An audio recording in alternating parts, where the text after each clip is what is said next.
Are you having a hard time figuring out what to get Dad for Father's Day? You should check out Row 1 Brand's Vintage Pictorum Gallery. They have America's best sports art. With over 7,200 historic sports prints, you're assured to find something unique for Dad this Father's Day. Instead of a boring old tie, get him a historic baseball photo taken by Henry High Sandham at the historic Polo Grounds Stadium in New York City during the 1894 Temple Cup. Or, if he's an NFL buff, check out the 1963 vintage NFL poster. These are so good looking that you'll be amazed how they turn out.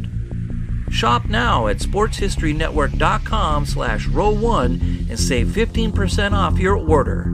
My favorite team in baseball is the Pittsburgh Pirates, and as a kid in the 1970s, there was plenty to cheer about with players like Willie Stargell, Roberto Clemente, Dave Parker, and a sidewinding pitcher named Kent Tekulve. I guess I just took it for granted the team I loved was pretty cool with the swashbuckling name of the Pirates. Well, as I got a little bit older, the question arose of the affiliation with a buccaneer in a town that has no coastline, but only rivers. I dove into research on it, and this is what I found. It was an interesting story that even includes my hometown of Erie, Pennsylvania, being involved in the naming of the Pirates. It's all coming up for you in just a moment.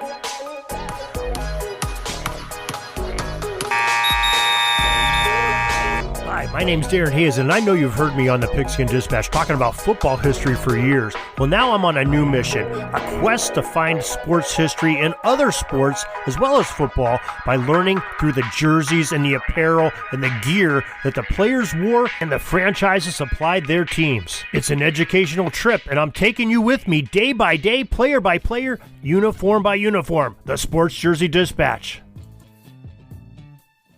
This podcast is part of the Sports History Network, your headquarters for the yesteryear of your favorite sport. You can learn more at sportshistorynetwork.com. Hello, my friends in sports history. This is Darren Hayes of the Sports Jersey Dispatch podcast, and welcome once again to the Pigpen, your portal to sports history. And we have some great connections to sports, and I came to the realization just a few days ago that my favorite baseball team, the Pittsburgh Pirates, has a big connection to the city that I live in and grew up in, Erie, Pennsylvania, and it's about 100 miles north of the city of Pittsburgh. And you may ask, how could that happen? Well, it all started with my question where I said, how could my favorite team, the Pittsburgh Pirates, have a connotation with a swashbuckling pirate in the city of Pittsburgh? And those of you not familiar with Pittsburgh, there's no coastline there. There is no oceans. There's no lakes. There's nothing that you would associate with a pirate other than the rivers.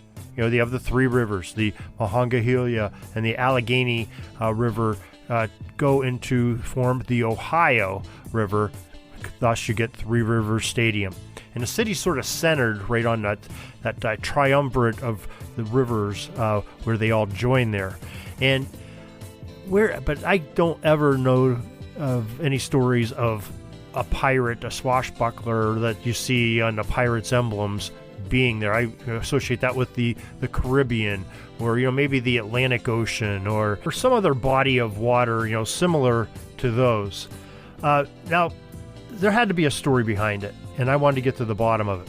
So I did some digging, and I came to the MLB's official website, and they have an article that sort of answers my question I'm going to share with you today. Great story. All starts on April 15th, 1876, according to the MLB's website. That's the start of the ball club, and they were originally known as the Pittsburgh Alleghenies. That's kind of an odd name in itself. Well, the story behind that is that what we know as today the city of Pittsburgh was once two different municipalities. South of the rivers, it was Pittsburgh, like we know it today. North of the river, or what people call affectionately as the North Side today, that was the city of Allegheny City, named for the nearby Allegheny Mountains in the area. Now, these two ended up merging early in the 20th century. But at the time that the Alleghenies started playing, they were actually playing on the north side in Union Park in the city of Allegheny as the Pittsburgh Alleghenies. And the north side is where Three River Stadium stood, and the PNC Park and Heinz Field stand today. It's also where the game of pro football you've heard over on Pigskin Dispatch, where it started with Pudge Heffelfinger was paid to play on the gridiron that first game in 1892. Anyway, the Alleghenies also played ball on the north side of the rivers at a venue named Union Park. And being that their home field was in the metropolis of Allegheny City, it's easy for the naming choice of the team to associate both towns, the Pittsburgh Alleghenies. And they were at first an independent and eventually joined a minor league for a year in 1877 called the International Association. It must not have worked out so well because they disbanded after that season. No team in Pittsburgh under the Pittsburgh Alleghenies. A few years passed, and in 1882, the club reformed as the Alleghenies once again. And we got a nice picture of that 1882 Pittsburgh Allegheny Club that we got from Wikipedia Commons as our banner and in our article on JerseyDispatch.com for this Pirates origin story. And in 1882, they joined the American Association of Baseball. They also changed their home venue to be Recreation Park somewhere in there. And yeah, that's where Pudge Heffelfinger played in 1892. And eventually they jumped to the rival conference, left the American Association, which is now we know it as the American League, and they left and joined the National League in 1887. And that association sounds pretty familiar because that's where the Pittsburgh Pirates play now. They are in the National League of Major League Baseball. In fact, the first game for the club in the National League was on April 30th, 1887, when they defeated the Chicago White Stockings 6-2. Now, that might be a story all in itself, why the Chicago White Stockings were in the National League. We'll cover that on a future one, I'm sure. Now, that may have been the highlight of the game for the first few years in the National League. The Alleghenies were a dreadful product, never finishing higher than 5th place in an 8-team league.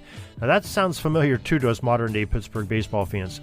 It got so bad in 1890, even the good players on the club had decided to bail and go over to more competitive squads. Many, in fact, jumped to a new team in the Pittsburghers Club, who played in the startup Players League. 1890 record of the Alleghenies was dreadful, 23-13. Ugh, it didn't seem like it at the time, but things were about to change with the fortunes of the team, and though who'd have thunk that they would get better, much, much better. First, the Players League folded just after one season, and the players who had left other leagues to join the clubs were expected to return to their previous teams in 1891 season. The Alleghenies did see some returning players, but they also watched for other opportunities as well to improve their club. They had their eye keenly on a second baseman named Lou Bierbauer, who in 1889 played for the Philadelphia Athletics in the American Association before spending a year with Brooklyn's Ward's Wonders in the Players League in 1890. Bierbauer was, in essence, a free agent because his contract had expired with the Alleghenies. And being a stud athlete, almost everybody and their brother wanted his services on their team. Now, it was expected that, just like all the other players that left the Players League, that he would return to the Philadelphia Athletics. But not the case. He was not under contract with them. And one thing that the Alleghenies had on their side was a big bonus that realtors always claim: location, location, location. Because Bierbauer lived in the off-season 100 miles north in Erie, Pennsylvania. Also, yes, the locale of your Sports Jersey and Pigskin Dispatch websites, podcasts, and host. A place where I've grown up and I've lived all my life and I'm very familiar with. So the Alleghenies manager was Ned Hanlon. And he makes a beeline to Erie in the dead of winter to start talking to Lou B. Well, anybody that's been in Erie, Pennsylvania during the winter will know it's not a pleasant place on the Great Lakes. You get a lot of snow, a lot of cold, and it's brutal. And according to a Sporting News magazine founder, Alfred Spink, in a 1910 book he wrote called The National Game, which is one of the very first great histories of the game of baseball, Hanlon traveled to the northwest corner of Pennsylvania in the dead of winter, and take it from me, it's not a trip for the weary-hearted. In fact, Spink says that Hanlon had to cross a frozen harbor. And I'm going to use a stretch of imagination, knowing the area quite well. The only harbor really we have here is Presque Isle Bay, and I'm going to assume that's what he crossed, and that Bierbauer must have lived on what we call Presque Isle State Park today, which is a peninsula of sorts, and at the time it was an island. It's been connected with a land bridge since then. Not a whole lot of people live out there because it's a state park, but there could have been people at the time who it's been known to happen. And it says Bierbauer lived in a shack, so I'm going to say he lived out on Presque Isle. And Hanlon had to cross the frozen Presque Isle Bay, we will assume, in a really bad snowstorm and a real bitter cold. He gets to the shack of Bierbauer, and the second baseman probably felt obliged to let the freezing National League manager come into his home by the warm fire after crossing that bay, because it's quite a stretch. It's not a walk in a park. You're walking across quite a distance to get from land out to Presque Isle, and the opportunity arose for Hanlon to be persistent and talk with Bierbauer, and he ended up inking him to play for the Alleghenies before he left there. And much to everybody's surprise, the Philadelphia Athletics and other members of the American Association, well, they were livid. They found out they couldn't sign their star, and they accused Hanlon and the Alleghenies of utter piracy of their player. Piracy being the key word here.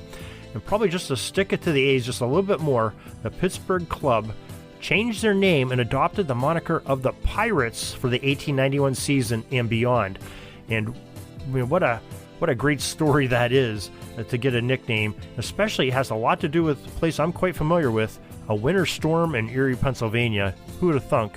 My favorite baseball team is named because of an event that happened in my hometown. And just an interesting thing about that, changing to the Pirates name, all it did was, as soon as the turn of the century came, just a decade later, the Pirates started winning at the end of the 19th century, having those great players like Bierbauer and others on there. And by the turn of the century, they end up getting a guy named Honus Wagner and some other great stars, and won some World Series championships along the way, and had a great storied time. Had some awesome players along the way, and which we were all familiar with. And just a way to get a great origin story that happened nearby to me, something near and dear to my heart, and I wanted to share it with you, and I learned a lot about it. Hope you did too. So hope you'll join us in a couple days when we have our next story on the Sports Jersey Dispatch, and we have some exciting things to cover sports by the uniforms and the players and the people associated with the teams. We hope you'll join us for that. In the meantime, join us over on Pigskin Dispatch for some great podcasts that we have there going every single day of the year. And we also have some great stories every single day, usually 2 or 3 coming out on the Sports Jersey Dispatch on jerseydispatch.com. So make sure you join us there. Sign up for our newsletter. You'll have everything delivered into your email inbox every day, right around 7 a.m. Or shortly before. And you'll know exactly what's going on both podcasts, both websites, and we throw in also what's going on with our audio drama, Orville Mulligan, and what's happening on the Sports History Network, which we are a partner in with some 24 other great podcasters. So, till next time, everybody, have a great Sports History Day.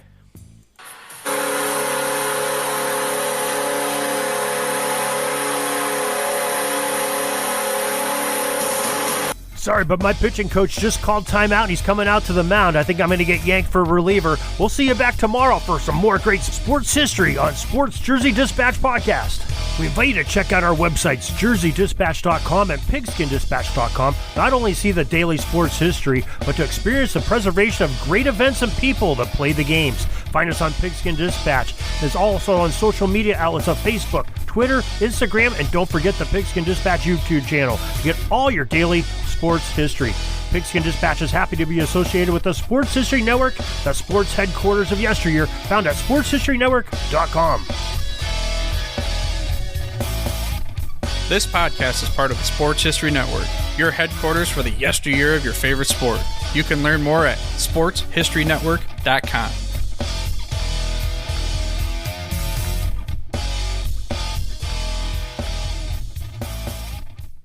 At the Sports History Network, we're all about sports yesteryear, and so we're so pleased to introduce you to Row One, an online memorabilia gallery and shop that brings you sports history to life anywhere. The Row One gallery includes over 5,200 gorgeously reproduced prints of team posters, game program covers, game tickets, advertisements, and more in baseball, pro and college football, pro and college basketball, and more. And any gallery item may be printed in a variety of sizes on wood, metal, canvas, acrylic, or poster paper. And in Row One shop, check out the thousands more of unique unique items with the retro and historical designs dating back to 1876, including t-shirts, long-sleeve shirts, phone cases, mugs, blankets, pillows, towels, and even shower curtains. Go to sportshistorynetwork.com, ROW1, for access to the full Row 1 catalog and for gallery prints and gift items, plus get a 15% discount off all prints on the Row 1 Pictorum Gallery with coupon code SHN15. Follow the link on the show notes.